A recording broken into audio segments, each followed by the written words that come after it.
bien comprendre pourquoi et le sens de l'enfer.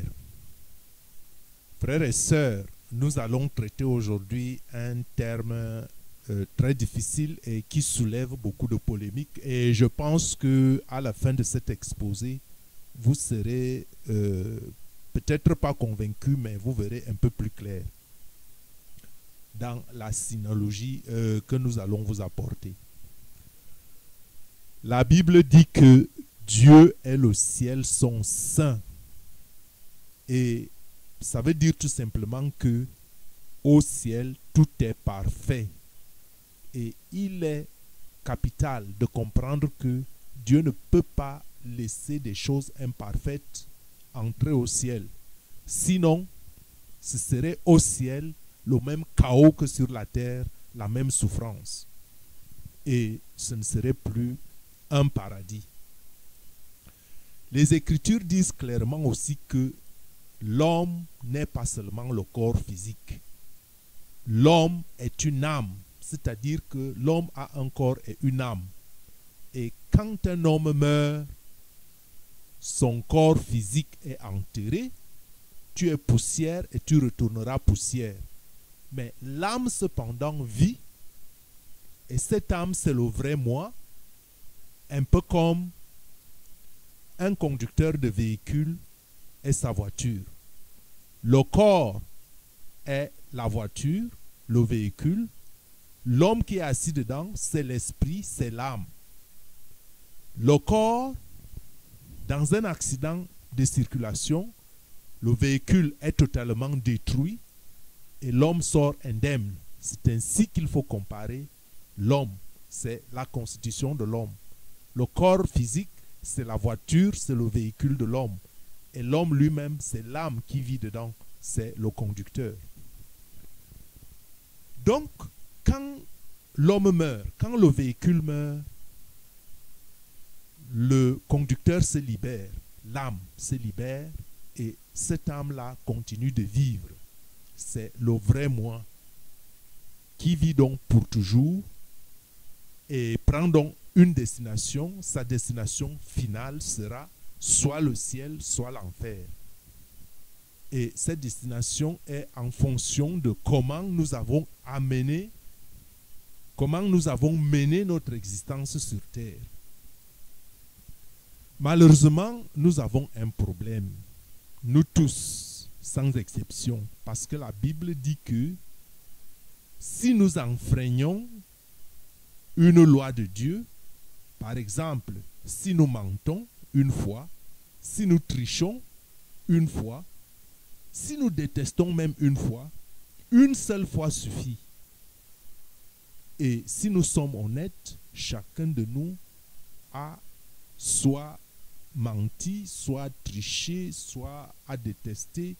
Si nous sommes gentils, chacun de nous sans exception. Alors, ce sont ces choses qui font que notre âme devienne imparfaite. Parce que Dieu a fait l'âme parfaite, mais c'est l'homme qui la rend imparfaite. C'est le péché qui rend l'âme imparfaite. Donc, je n'ai jamais rencontré, peut-être vous aussi, je n'ai jamais rencontré quelqu'un qui n'a jamais enfreint la loi de Dieu. Sauf les Écritures, sauf Jésus, d'après le témoignage vrai des Écritures, Jésus seul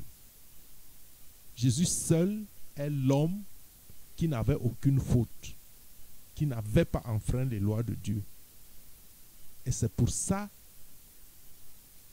que chaque homme sur la terre a une âme imparfaite en dehors de Jésus. Donc, je répète que sur la terre, il n'y a pas un seul juste, même pas un seul. Et jusque-là, ce n'est pas grave. Ce n'est pas grave. Le seul problème est que pour aller au ciel, nous devons avoir un casier judiciaire vierge. Je répète, pour aller au ciel, nous devons avoir un casier judiciaire vierge. Je veux dire une robe blanche. Un casier judiciaire vierge comme il y en a sur la terre. Parce que ce qui est sur la terre ressemble à ce qui est dans les cieux. Donc, si nous avons un extrait de casier judiciaire sur la terre, il en existe un aussi au ciel, que l'on pourrait bien appeler le livre de la vie.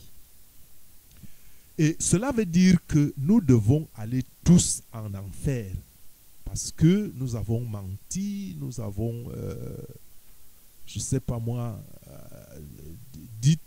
nous avons dit des paroles malhonnêtes, nous avons triché, nous avons égal quoi.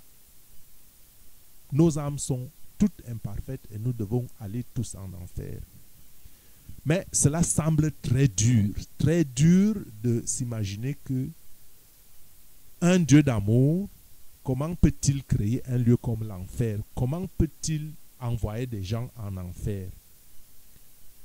Et c'est d'ailleurs pour cela que beaucoup, à tort, n'y croient pas. Beaucoup ne croient pas à l'enfer. Comment Dieu d'amour peut-il envoyer des gens en enfer? Disent-ils. Bon, essayons maintenant de réfléchir un peu. Réfléchissons un peu plus. Prenons un exemple et réfléchissons-y. Pense maintenant qu'il y a quelqu'un que tu aimes extrêmement, quelqu'un qui t'est très cher, et que cette personne maintenant soit assassinée. Ce n'est qu'un exemple.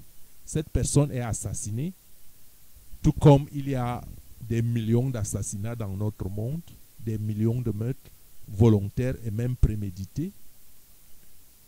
Bon, maintenant, le meurtrier ou l'assassin est arrêté et conduit en justice devant le juge et il plaide même coupable. Sauf que le juge alors, en délibérant, estime que le meurtrier a fait quelque chose de mal.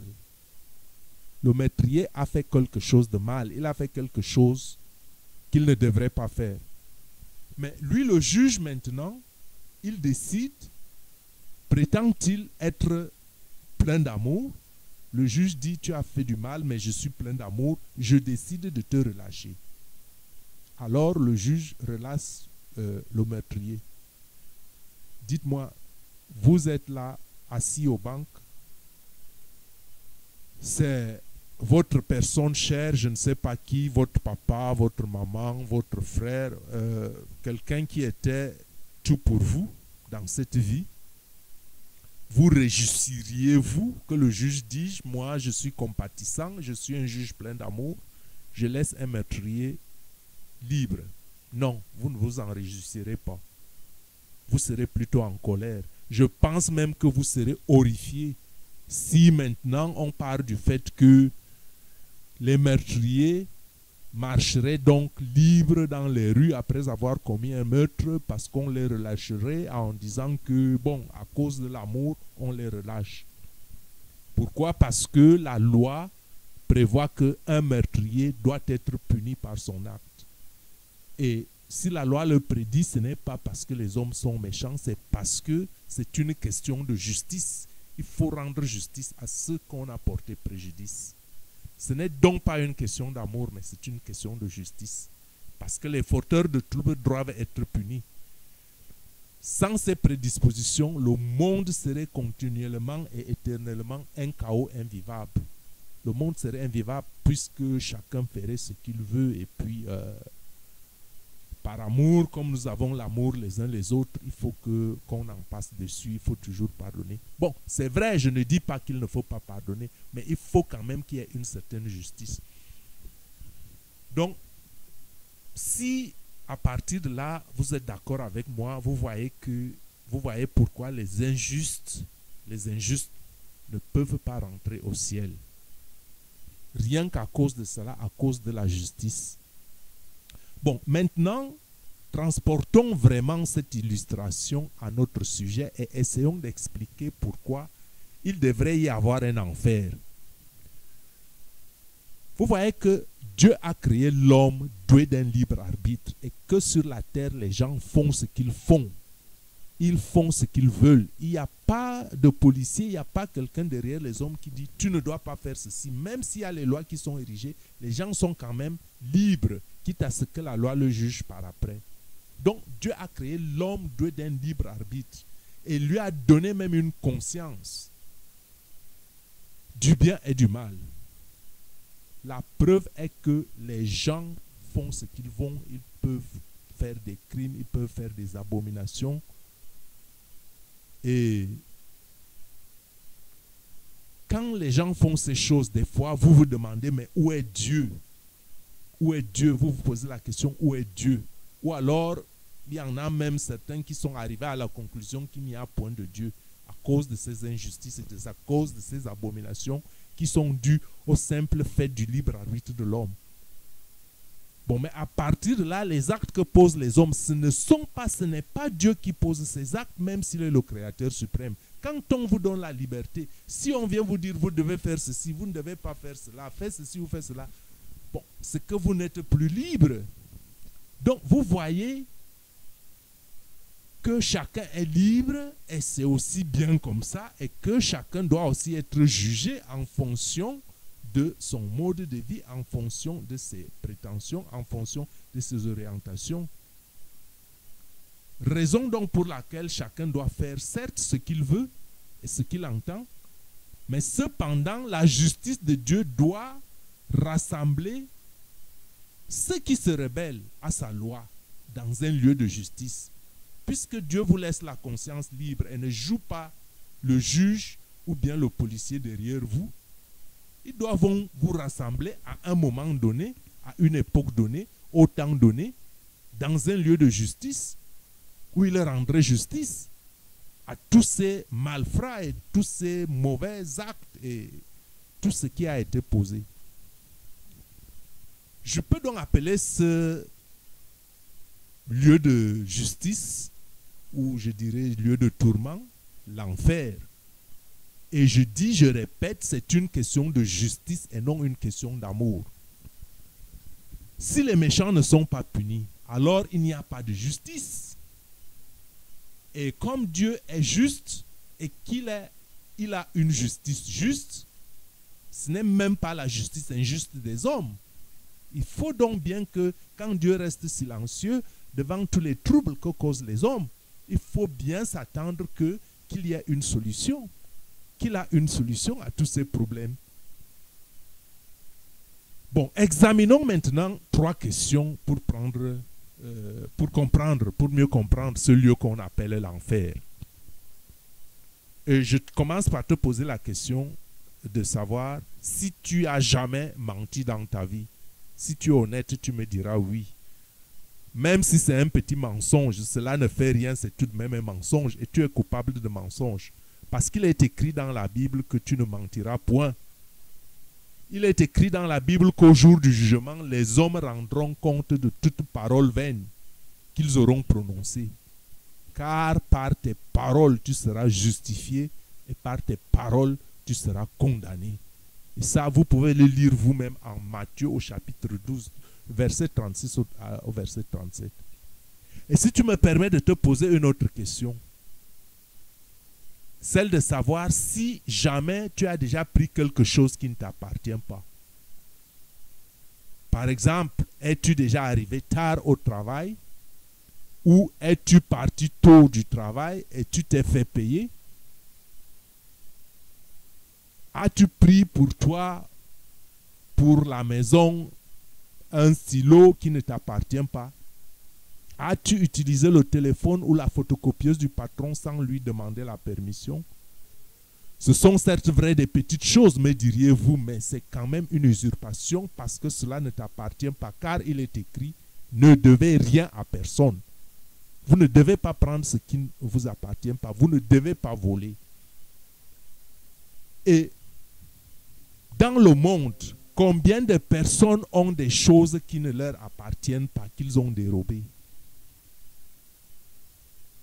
Beaucoup de personnes possèdent ce qui ne leur appartient pas. Pensez-vous donc que Dieu va accepter un groupe de voleurs et de menteurs aller au ciel? Certainement non. Pas parce que Dieu n'est pas amour, pas par manque d'amour, mais par souci d'équité et de justice pour ceux qui ont été blessés ou volés. Car il est écrit, À chacun selon ses œuvres. Dieu rend à chacun selon ses œuvres. À lui la rétribution. Donc, si Dieu accepte un groupe de personnes qui mentent, un groupe de personnes qui blessent les autres par leurs mots, et s'il le fait envers ceux qui volent les autres, ou ceux qui ont été volés, Dieu ne serait pas alors juste. Et il agirait comme l'exemple que je vous ai donné tout à l'heure, l'exemple du juge qui rend libre celui qui a assassiné une personne que vous aimiez, dont on a parlé plus haut. Mais comme Dieu est juste, il laisse le libre arbitre à chacun et à un moment donné, il vous demande compte. Et c'est pour ça donc qu'il a réservé un lieu à ceux qui commettent de telles abominations, ceux qui commettent le mal et l'injustice délibérément, et qui de leur vivant prospèrent et mènent une bonne vie, pendant qu'ils écourtent les vies des autres et font des torts aux autres.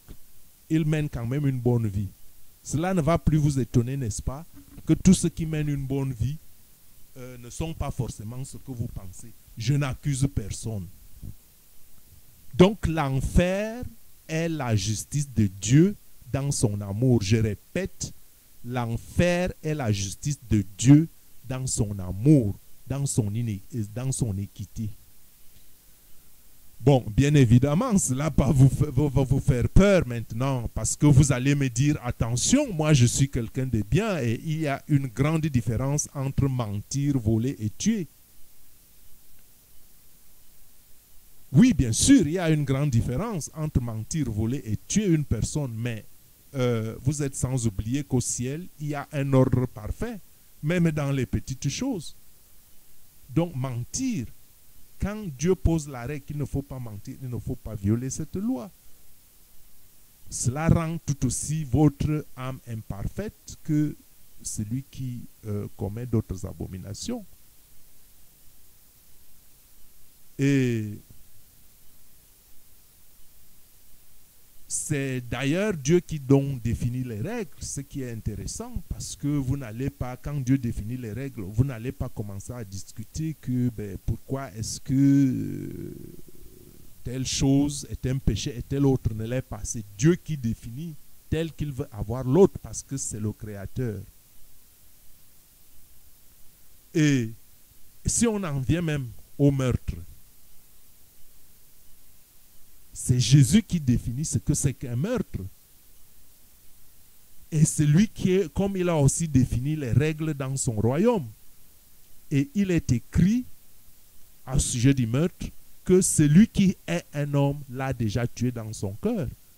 Combien de personnes ici dehors ont voulu que quelqu'un meure, mais qu'ils n'ont pas seulement eu la possibilité physique parce qu'ils ont eu peut-être peur de la loi humaine pour aller en prison, mais vous avez déjà tué cette personne dans votre cœur. Alors ma question, c'est la dernière. Détestes-tu ou as-tu déjà détesté quelqu'un? Et la vérité est que presque tous, sans exception, tous les hommes sont coupables de colère et de haine contre leurs frères, donc de meurtre, tel que l'a défini Jésus. Si tu hais quelqu'un dans ton cœur, tu l'as déjà tué dans ton cœur. Ce qui donc du point de vue de Dieu signifie que tous les hommes sont coupables de meurtre. Je répète cette question, qui de nous n'a pas encore voulu qu'un tel ou tel autre disparaisse parce qu'il lui cause des ennuis? Donc, si vous ne commettez pas un crime physiquement, parce que vous avez peur de la loi des hommes, mais vous avez commis un crime, un meurtre dans votre cœur, parce que Dieu regarde la motivation, Dieu voit les motifs, Dieu voit l'état des cœurs. Et les Saintes Écritures disent que Dieu est celui qui sonde les reins et le cœur de l'homme. Alors Dieu est juste et rend justice. Dieu est juste et rend justice. Et c'est ça la bonne nouvelle, que toutes les injustices depuis la création du monde seront restaurées. Mais la mauvaise nouvelle dedans est que pour que Dieu exécute sa justice, il faut bien qu'il y ait un lieu comme l'enfer. Et c'est à ce niveau aussi que la bonté de Dieu intervient en nouveau et que Jésus rentre en jeu. Et ce qui distingue Jésus des autres hommes, c'est qu'il a, en tant qu'homme, une vie parfaite et il n'a enfreint aucune loi de Dieu. Et son casier judiciaire humain et divin est vierge et parfait. Une âme parfaite. J'imagine donc la scène il y a à peu près 2000 ans. Jésus a vu l'avenir puisqu'il était auprès du Père et s'est donc tourné vers le Père et lui a dit: Père, j'aime les gens de ce monde qui commettent tant d'abominations, qui commettent tant de péchés, et je n'aimerais pas qu'ils aillent en enfer pour avoir enfreint tes lois. Père, existe-t-il un moyen pour qu'ils en soient pardonnés? Eh bien, Dieu se tourne vers son fils et lui dit: Mon fils, il existe un moyen et il est unique. Tu devrais aller sur terre, donner ta vie parfaite en rançon et tu seras tué cruellement en menant une vie parfaite en échange des péchés pour lesquels les hommes ont enfreiné mes lois. Quand tu auras accompli ceci, le plan aux 4 feuillets sera accompli. Je dis, quand Jésus aurait fait ceci, le plan aux 4 feuillets sera accompli. Alors, il y a 2000 ans, Jésus a accepté d'endosser la nature humaine et a porté le poids de nos péchés afin que lorsque les hommes lui demanderaient d'échanger leur casier judiciaire chargé par celui de Jésus, parfait et vierge, que ceux-là qui ont donc pris cette initiative de demander l'échange de leur casier judiciaire trouvent le moyen, par la vie de Jésus, par son exemple, par son œuvre sur la croix, de se réconcilier avec Dieu pour retrouver leur place dans le paradis céleste que Adam et Ève avaient malheureusement perdu. Jésus donc l'a accepté et l'œuvre a été accomplie selon les 4 feuillets donc que je vais vous citer. Ce sont les feuillets du salut. Le premier feuillet a été ordonné avant la fondation du monde. Le premier feuillet du salut des hommes a été ordonné avant la fondation du monde parce que Dieu voit tout et sait tout. Même ce qui n'est pas encore amené à l'existence, Dieu le sait. Il savait que les hommes pécheraient, que Adam et Ève pécheraient. Il savait même que le démon se rebellerait et qu'on arriverait à cette situation. Et Dieu avait même fait ce plan avant la fondation du monde. Ça, c'est une vérité indéniable. Le deuxième feuillet du salut des hommes, c'est que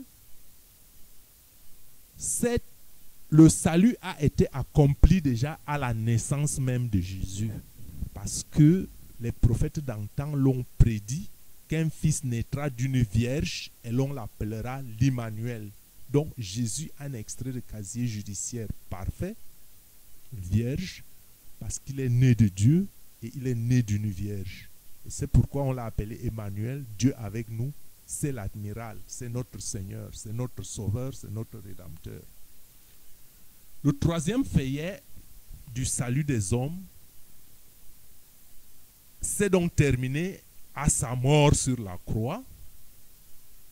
C'est là que le feuillet a été terminé et qui a donc été solidifié au 4e feuillet, solidifié éternellement par sa résurrection. Jésus a accompli sa mission sur la croix et cette mission a été solidifiée éternellement par sa résurrection. C'est l'œuvre de Dieu, l'œuvre du Dieu parfait, le plan parfait du salut.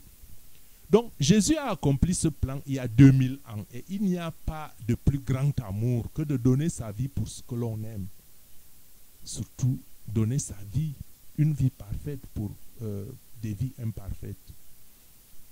C'est cela l'œuvre de rédemption, c'est cela l'œuvre d'amour, c'est cela l'amour de Dieu.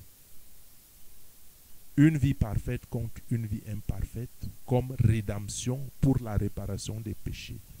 Donc le Rédempteur, le Fils de Dieu qui était exempt de faute, il a porté la culpabilité de tous les enfants du Père ceux qui ont été choisis avant la fondation du monde.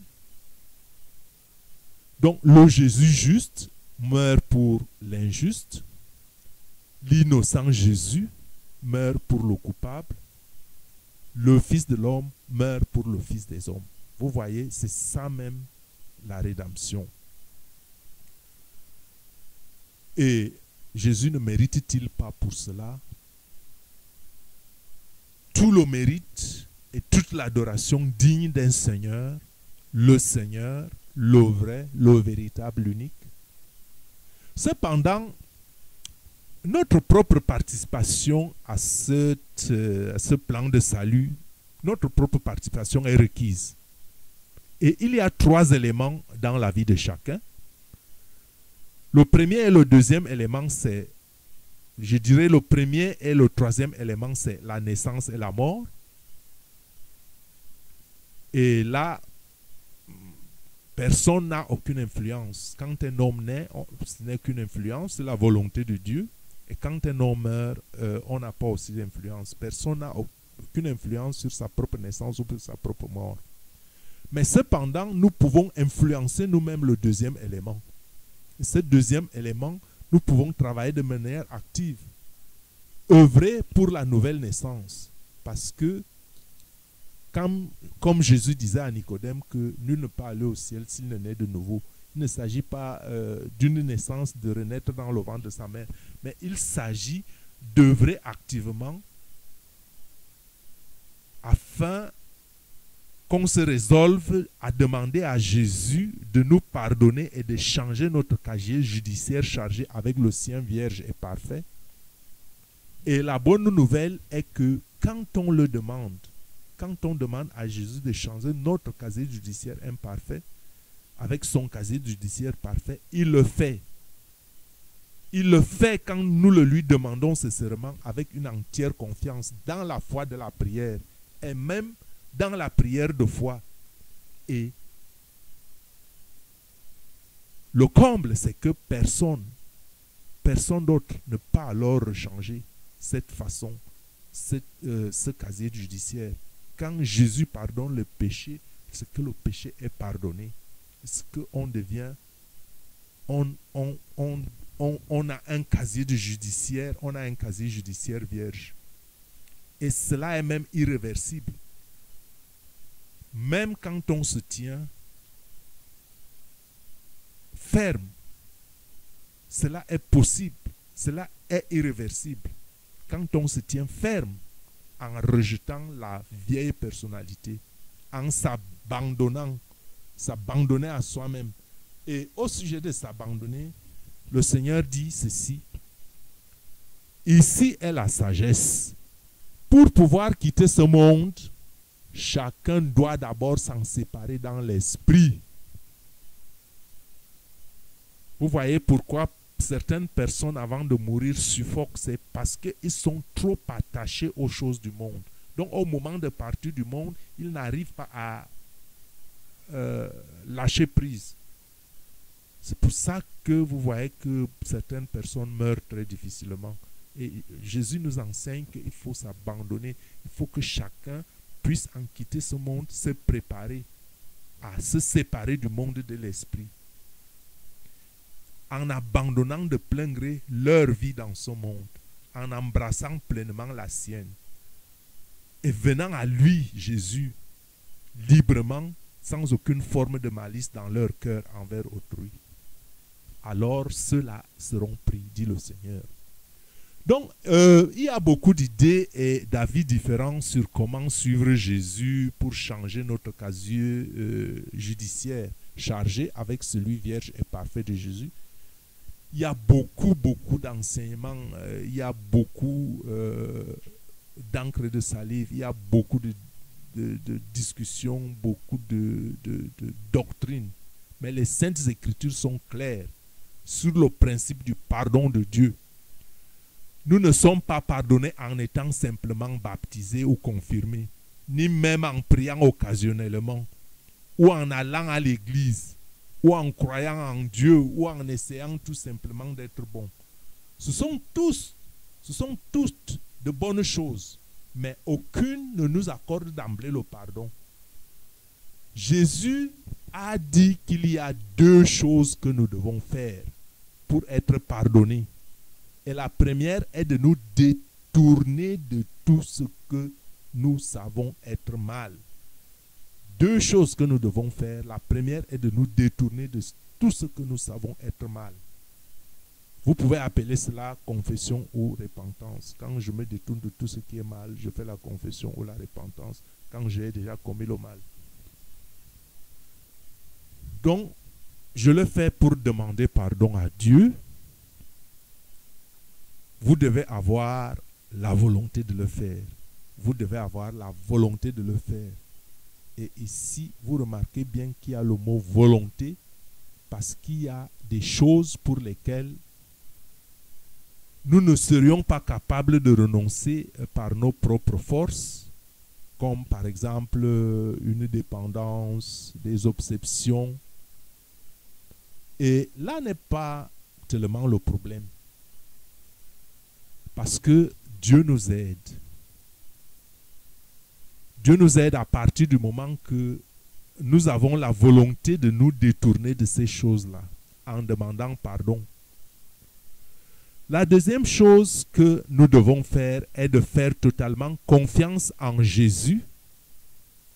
Si Dieu t'a créé, ainsi que tout ce qui existe dans l'univers, ne penses-tu pas que Dieu mérite d'être la personne qui est au centre de ta vie?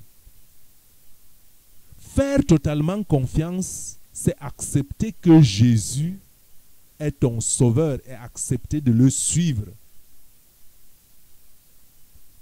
Quand tu es né, c'est comme si Dieu avait ouvert un livre sur ta vie. Maintenant, dis-toi que Dieu connaît tout dans ta vie. Ton attitude, chaque intention, chaque pensée, chaque motif, chaque action et même chaque motivation. Et que chaque fois que tu brises ou tu rompes une loi de Dieu, cela est écrit dans un livre. Tu t'imagines qu'à la fin d'une vie alors, il y a toute une bibliothèque qui parle contre toi. Mais quand tu te tournes vers Jésus et que tu lui fais confiance, il se passe quelque chose d'extraordinaire. Il se passe quelque chose d'extraordinaire.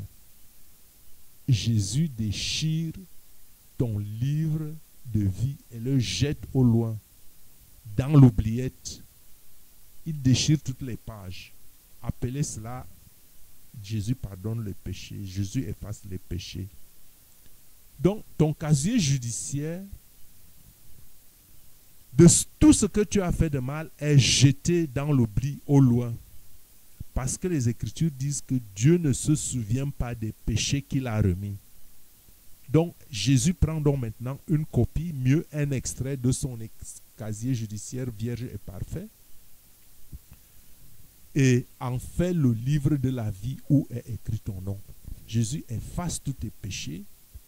Jésus jette le livre que tu as écrit avec ta vie et il prend un extrait de sa vie qui est pur, il met à la place et ce livre est gardé, gravé avec ton nom gracieusement dans les armoires célestes. Et la bonne nouvelle est que qu'on ne touche plus à ton livre à partir du moment que tu as demandé à Jésus de te pardonner et de changer ton casier judiciaire chargé avec le sien vierge et parfait. Et ceci vaut même si tu fais des erreurs et violes les lois de Dieu. Tu le lui as demandé. Pourquoi? Parce que devenir un chrétien et reconnaître Jésus, accepter Jésus ne te rend pas parfait sur le coup.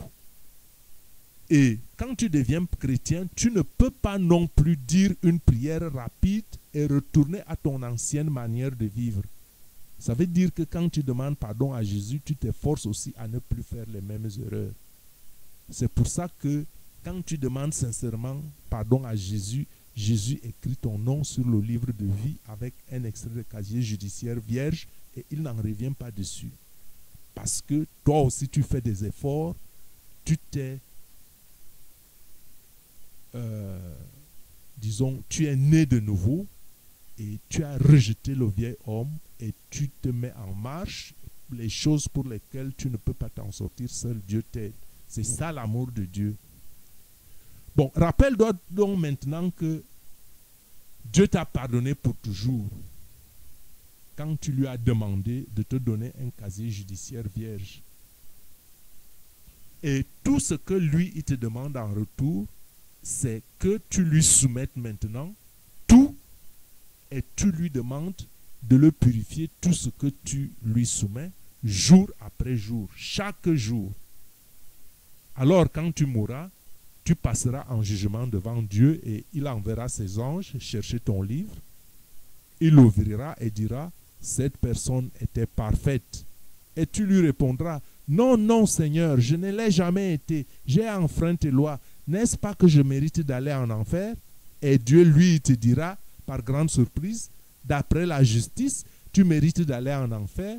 Tu as enfreint mes lois et certaines même de nombreuses fois. Mais Jésus le médiateur plaidera pour toi et dira, mon enfant, j'ai échangé à ta demande ton casier judiciaire imparfait avec le mien parfait.